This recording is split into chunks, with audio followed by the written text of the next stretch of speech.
été inondées à plus de 2 mètres au-dessus du sol. Les bergeries ont été remplies d'eau et des moutons ont péri. Le mal a encore été augmenté par le torrent qui a enlevé plusieurs charrettes, dont 5 se sont arrêtées et ont encombré en 2 endroits la rue principale, de manière à faire écluse et empêcher la circulation du courant, surtout en raison de ce que des gerbes de quelquefois, enlevées par les eaux, sont venues s'arrêter à l'encontre des charrettes qui barraient la rue. Il en est résulté, entre autres, pertes considérables, où le troupeau de Sieur Bérard a eu environ 300 bêtes à laine morte, et celui de Jean Villa environ une centaine. Et alors par là, est-ce qu'on aperçoit Saint-Guilhem? Alors on aimerait bien, puisque nous les spéléologues, notre vieux rêve, c'est de rester dans le thème de cette journée, puisque nous sommes des gens calmes et disciplinés, et donc c'est de suivre le chemin de l'eau. Mais ce chemin de l'eau qui nous intéresse, outre celui de surface aussi, puisqu'on est là pour s'enrichir, on sort un peu la tête du trou et on sait aussi s'ouvrir à d'autres centres d'intérêt que les cavernes, mais c'est de pouvoir justement avoir ce privilège d'être les derniers explorateurs de la planète, alors sans que ce soit pompeux, explorateurs dans le sens où sur notre planète tout a été exploré, cartographié, escaladé, sauf 2 espaces encore où il y a des endroits inconnus, vierges de connaissances humaines, ce sont les fosses abyssales, mais qui sont difficiles à investir, et le domaine souterrain de la spéléologie. Et cette possibilité de découvrir des galeries que personne n'a encore jamais vues, c'est vrai que c'est quelque chose qui est assez grisant, quelque chose qui est passionnant, et qui nécessite de mobiliser beaucoup de connaissances, beaucoup de compétences, de réflexion, de planification, et qui nous permet de vivre justement des émotions et de les partager, qui sont aujourd'hui exceptionnelles et voire inconnues, impossibles dans d'autres endroits de la planète. Et par contre, au-delà de ce petit plaisir égoïste qui concerne que les gens qui ont le plaisir de découvrir, que les yeux qui ont ce privilège de voir ce que peu, voire pas Dieu ont vu avant eux, n'est pas non plus complètement stérile, c'est pas uniquement du plaisir personnel égoïste, c'est comme c'est un environnement qui est peu investi, par contre qui est riche d'éléments de connaissances qui peuvent être intéressants pour tout le monde, notamment aujourd'hui avec les problèmes d'eau et des tas d'autres domaines, permet justement de se renseigner dans 4 domaines plus particuliers. Alors ce que je vous propose, je vais juste remonter un petit peu pour être un peu plus confortable et je vous dis ça rapidement.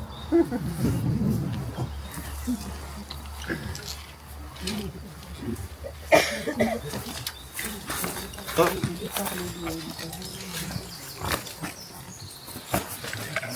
Voilà, on revient à la surface, tranquillement. Donc déjà, je remercie Prune de ne pas m'avoir demandé de faire ça en combinaison de plongée, aujourd'hui, parce que vu la température extérieure, je pense que là, j'aurais été liquide et en hyperthermie.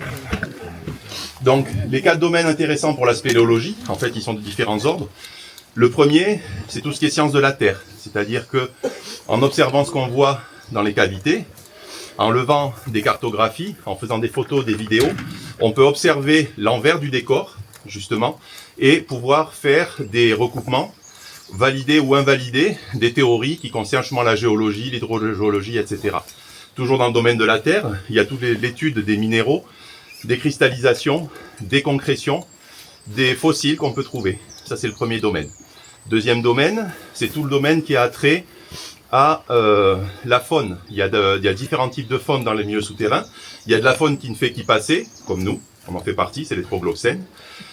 Il y a la faune qui va y vivre un cycle de vie, mais qui n'y vit pas tout le temps. Les troglophiles, ce sont les ours, les marmottes, les chauves-souris. Et puis, il y a les troglophiles, ceux qui y vivent, les troglobies, pardon, qui y vivent en permanence. Et donc, pour pouvoir étudier cette faune-là, il faut pouvoir investir ce milieu, aller au contact, faire des prélèvements, des observations, et c'est un domaine encore qui est très riche en découvertes, et régulièrement on découvre des nouvelles espèces inconnues, ou des espèces connues, mais dont on pensait l'aire d'extension très limitée, qui en fait est un peu plus. Troisième domaine, c'est tout ce qui peut être archéologie. Les cavernes sont aussi des environnements protégés. Alors c'est vrai qu'il y a les crues qui passent, on a tous les éléments cataclysmiques qui peuvent se produire ici avec les avennes qui avalent l'eau, mais par rapport à tous les phénomènes climatiques qu'on a eu à l'extérieur, c'est moins violent que ce qu'on peut avoir sous terre. Donc des fois, on retrouve sous terre des témoins d'anciens climats. On peut retrouver des pollens bloqués dans les argiles, on peut retrouver des vestiges archéologiques, préhistoriques, etc. Et régulièrement, il y a des découvertes qui se font, encore aujourd'hui, puisque justement, tant qu'il y aura des spéléologues pour investir cet environnement-là, on aura ces éléments de connaissance. Et enfin, le dernier, c'est un peu le thème d'aujourd'hui, c'est tout ce qui a trait à l'eau. l'eau souterraine, effectivement, le pauvre Philippon, là, le berger de Clamouze qui a mal fini son histoire, justement, qui a fait pleurer sa maman, était peut-être tombé dans cette avenne en essayant de pousser un mouton. Donc on sait que l'eau en terrain calcaire traverse le karst, et nous, notre intérêt, c'est d'essayer de suivre ces rivières souterraines et de leur donner un peu une existence, puisque on a une cartographie très précise avec les satellites, avec tous les instruments qu'on a aujourd'hui de la surface de la planète. Mais il faut savoir que sous nos pieds, en terrain calcaire, on a d'authentiques rivières souterraines qui sont très importantes, qui viennent contribuer à alimenter les rivières extérieures, mais on ne les voit pas. Et notre intérêt à nous, c'est de voir apparaître sur les cartes, justement, les tracés souterrains de ces rivières, de ces cavités, qui sont des environnements très riches et qui nous permettent de vivre encore aujourd'hui les grandes aventures comme ont vécu un peu nos idoles, ceux qui nous ont inspirés, les Paul-Émile Victor, en toute modestie bien sûr, les Théodore Monod, qui allaient explorer un environnement et qui allaient justement s'y enrichir de connaissances à partager après avec ceux qui pouvaient les aider justement à monter en compétences et à s'enrichir. Là est la motivation de la spéléologie. Bravo.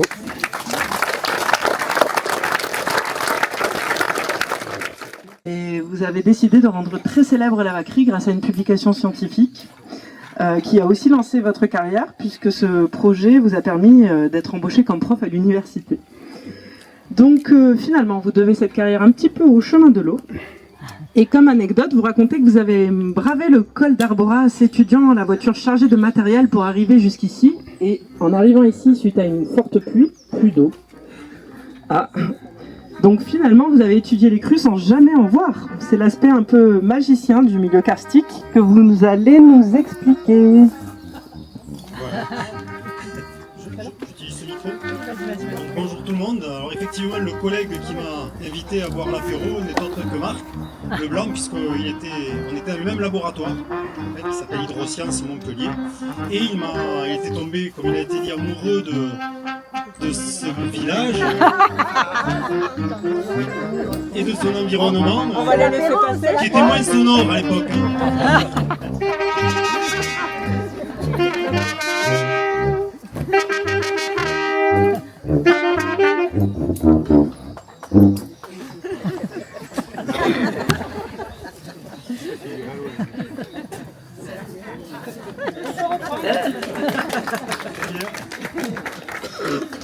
Donc,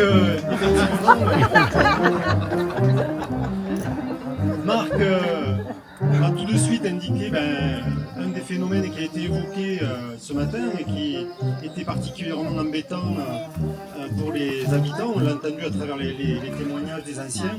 C'était ces crues. Alors je reprends, voilà, oui, il a l'air.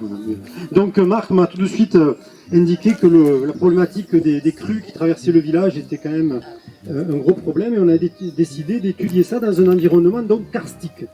Donc ce matin, ce terme est sorti plusieurs fois, hein, notamment les élus ont bien noté que nous étions dans un environnement karstique. Alors karstique, ça vient de Karst, c'est une province de Slovénie qui a donné le nom à ce que les géomorphologues ont appelé un paysage au départ de surface.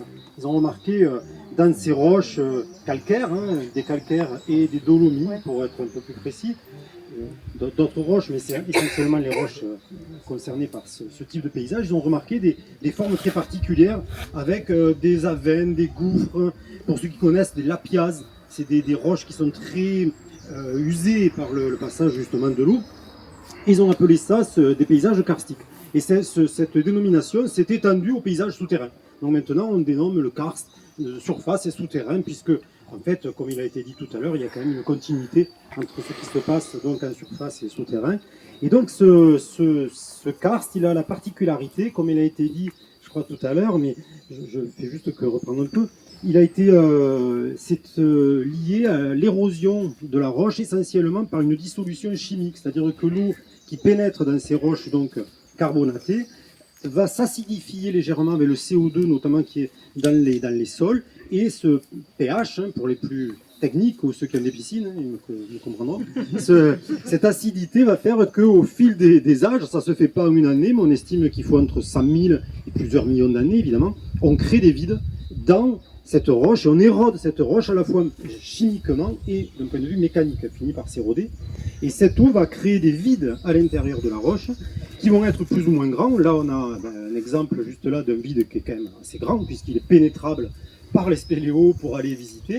Mais il faut imaginer que ces vides, ils peuvent être donc, il y a des spéléos, Franck ne contredira pas, qui travaillent donc dans des cavités à l'air libre. Et puis il y a des spéléos plus compliqués, dont Franck est un des spécialistes nationaux, voire même internationaux, qui se fait dans des conditions plus délicates en plongée. Où là on va explorer effectivement des rivières souterraines, mais à nous. Voilà. Et ce karst est particulièrement intéressant dans des régions comme les nôtres, comme il a été dit, parce qu'il y a des rivières souterraines qui peuvent être évidemment des réserves d'eau très intéressantes. Mais le karst, il a... Comme je vous ai dit, il y a les parties pénétrables, donc où l'eau, on peut bien comprendre, il y a une perméabilité, c'est-à-dire l'eau va couler très facilement. Donc s'il n'y avait que des grands vides comme ça, l'eau, rapidement, elle atteindrait les cours d'eau comme l'Hérault ou comme la Vis et finalement disparaîtrait des milieux. Mais il faut imaginer qu'il y a tout un tas de tout petits vides à l'intérieur qui, eux, sont nettement moins perméables et qui vont contenir de l'eau très longtemps. Et c'est ça l'intérêt de ces roches karstiques, c'est qu'elles ont des perméabilités très variables qui vont faire qu'il peut y avoir des débits très forts au début, mais ensuite il reste de l'eau. Voilà. Et cette année, par exemple, si vous habitez la région, vous savez qu'il a pas mal plu. C'est une année quand même très humide par rapport à d'autres années. Là, on peut espérer que tous ces petits vides aient eu le temps de se remplir. Parce que s'il y a des grosses pluies, et puis s'il n'y a plus de pluie après, finalement, toute cette eau va partir dans les grands vides, ça va disparaître et il n'y aura plus tellement d'eau pour l'été. Tandis que si on a des pluies régulières et des orages assez fréquents, tout ça va permettre à l'eau de pénétrer dans les petits vides, et ces petits vides vont pouvoir se vidanger très lentement et offrir de l'eau au milieu naturel comme au captage d'eau, s'ils sont utilisés. Ça va permettre d'avoir de l'eau plus longtemps dans la saison.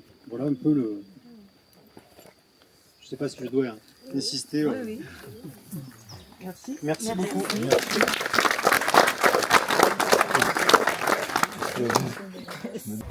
Vous avez là le deuxième Aven.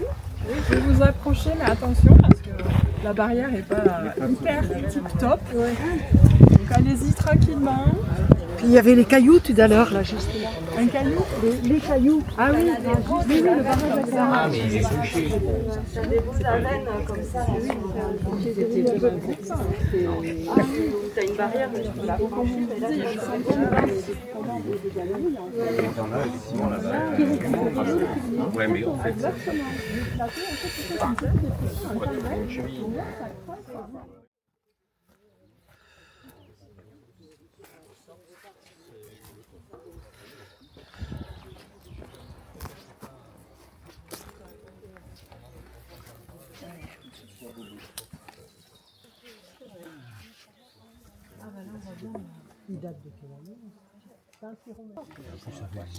Nous voilà au puits de la Combe, aussi appelé Pousse-Combe.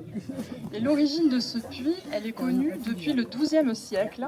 Elle est inscrite dans le cartulaire de Gélone. Autrement dit, ce puits, il était vraiment sur le parcours des gens dont nous avons parlé tout à l'heure, probablement aussi des pèlerins, des marchands, et bien identifié comme tel pour une halte rafraîchissante. Alors, il est alimenté comment? Il y a une source.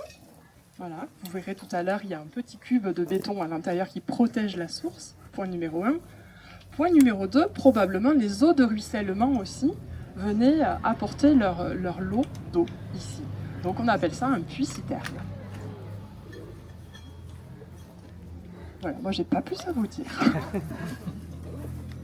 Moi, je vais seulement vous introduire en fait l'association Kermit, donc spécialisée dans l'étude d'une faune particulière, qui est celle des rares points d'eau du Larzac. Vous êtes habitant de la Vacquerie, donc ça tombait bien, de votre présence ici. Et vous êtes aussi à l'initiative du magnifique observatoire qu'on verra un peu plus haut sur le parcours, très bien situé. Donc, bonjour, je vais monter sur le parapet pour être plus lisible. Alors effectivement, l'association Kermit, nous sommes une association naturaliste. On ne s'occupe pas uniquement de la faune des mares, mais c'est quelque chose qui nous occupe pas mal aussi. On s'occupe aussi de tout le reste, de tous les animaux qui traînent parmi nous. Alors la balade aujourd'hui est surtout faite sur la relation eau, avec, vous l'avez déjà entendu plusieurs fois, vous allez encore l'entendre souvent, les deux problématiques de l'eau du Larzac, c'est-à-dire la pénurie ou l'excès. Et moi, je vais vous faire une petite aparté sur l'utilisation de l'eau par la faune sauvage. On n'y pense pas souvent, mais nos points d'eau sur le Larzac sont très importants, bien sûr pour notre bétail, pour les moutons, les chèvres, mais aussi pour la faune sauvage, qu'elle soit très liée à l'eau par son cycle de vie, comme les amphibiens et certains insectes, ou la faune qu'on va dire ordinaire, les oiseaux, les mammifères, les reptiles, qui ont besoin de ces points d'eau pour boire. Nous, je ne vais pas faire un discours énorme, ce n'est pas le but de la journée. Après, ça vous fait une petite pause avant de commencer à monter, là. Profitez-en. Nous, ce qu'on constate ici, c'est que les mares sont en train de disparaître. Alors, il y a des programmes de restauration qui se mettent en place, il était temps. Et cette disparition des mares est liée à une chose très simple, c'est qu'aujourd'hui, nous avons tous l'eau courante, pour nous comme pour notre bétail, et les éleveurs n'ont plus besoin d'entretenir les mares. On comprend qu'ils passent pas trop de temps là-dessus. Le problème, c'est que notre faune sauvage a besoin de ces points d'eau. Sans mares sur le Larzac, il n'y aurait plus de mammifères, il n'y aurait plus d'oiseaux, et bien sûr plus d'amphibiens. Donc c'est pour ça que c'est très important d'entretenir ces mares, éventuellement de les restaurer, mais aussi de les respecter.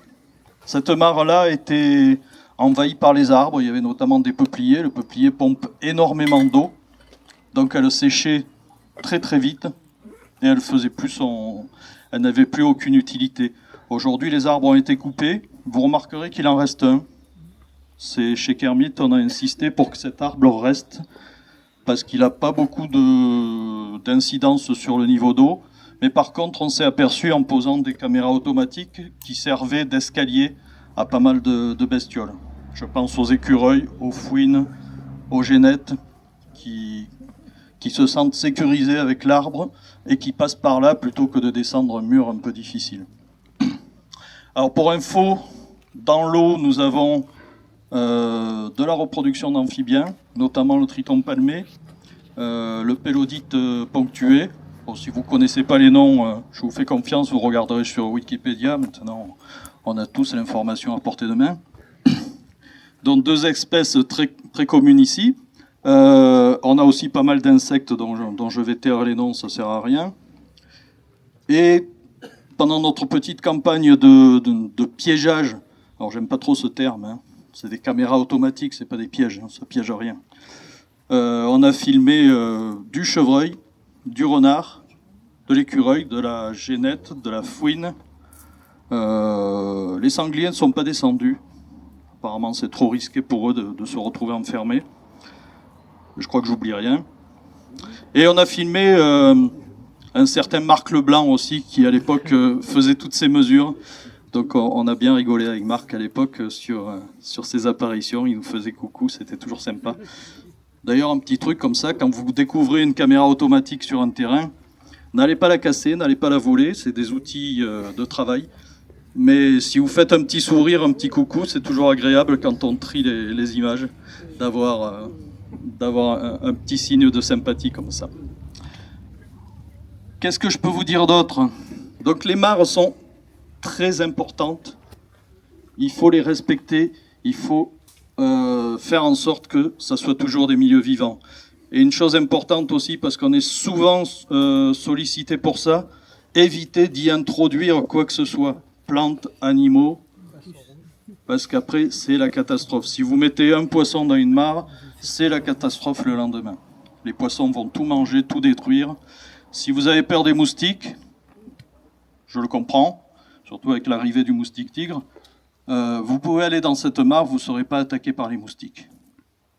Pas parce que les moustiques ne viennent pas y pondre, mais parce qu'il y a suffisamment de prédateurs des moustiques pour débarrasser la mare de ses larves et des quelques adultes qui vont survivre. Une mare comme ça, ce n'est pas un pondoir à moustiques, c'est un destructeur de moustiques. Ça, il faut le savoir. Et sans poissons. Effectivement, les poissons mangent des moustiques, mais on n'en a pas besoin ici. On a une faune suffisamment agressive vis-à-vis des moustiques pour les détruire.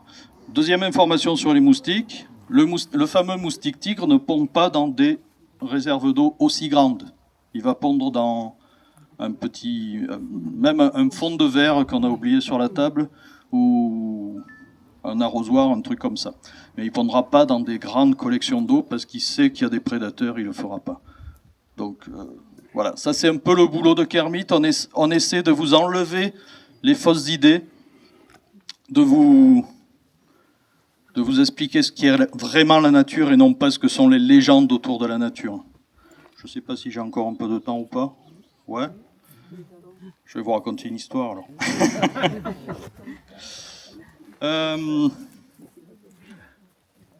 Donc on a participé avec le SEN, avec le CPIE, avec GEMAPI à vidanger des mares. On va encore en faire. C'est quelque chose qu'on n'aime pas bien faire, mais qui est souvent nécessaire, justement pour désempoisonner. Savoir que si on vide une mare, on l'abîme, on le sait très bien, mais si on laisse les poissons dans la mare, on tue la mare, on la laisse mourir. Donc de temps en temps, on est obligé de faire ça. Si vous pouvez vous-même ou en parler autour de vous, d'arrêter de mettre des poissons dans les mares, parce que nous, ça nous éviterait un travail pénible et pas très agréable. On préfère aller au bord des mares pour observer la faune et prendre un petit coup de fraîcheur, c'est plutôt que de passer des jours dans la boue à enlever des plantes et à tuer des poissons, parce que malheureusement, on est obligé de les tuer, ces animaux. Voilà. Et au niveau du côté abreuvoir lié aux mares, moi, il y a une étude dernière à laquelle que je tiens à diffuser parce que c'est quelque chose qui m'a énormément choqué. Quand on parle de mammifères sauvages, souvent on dit « Ah, ça fait du dégât, ça sert à rien, tout ça ».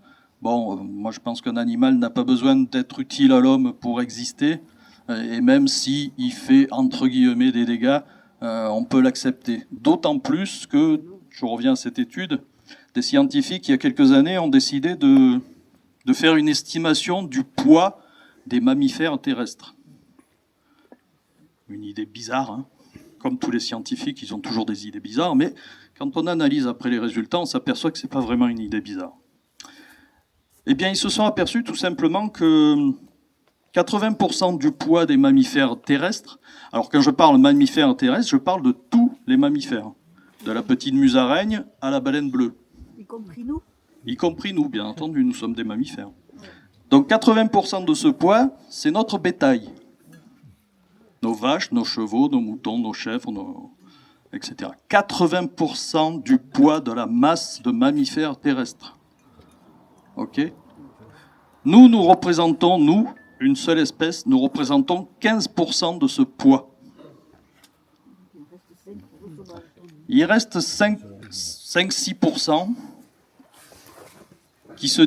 Les 2 tiers, c'est la faune marine, donc les phoques, les baleines, les dauphins, les trucs comme ça. Et le tiers qui reste de ces 5%, c'est la faune terrestre, les mammifères terrestres sauvages. On tombe à 2%. 2% de la masse de mammifères terrestres, c'est nos animaux sauvages que parfois on déteste. Alors je vous garantis que depuis que je connais cette étude, moi quand je croise un renard, je ne le regarde pas du tout du même œil. Et quand je sais que des gens s'amusent à piéger, à tuer du renard, de la fouine, ou à tirer des chevreuils parce que soi-disant ils sont concurrents avec nos élevages, moi ça me fait mal au cœur. On n'a plus beaucoup d'animaux, gardons-les et essayons de partager l'espace. Alors cette mare ne nous sert plus à rien, nous en tant qu'humains, même plus à notre bétail. Elle sert à la faune sauvage et c'est très bien qu'elle soit là.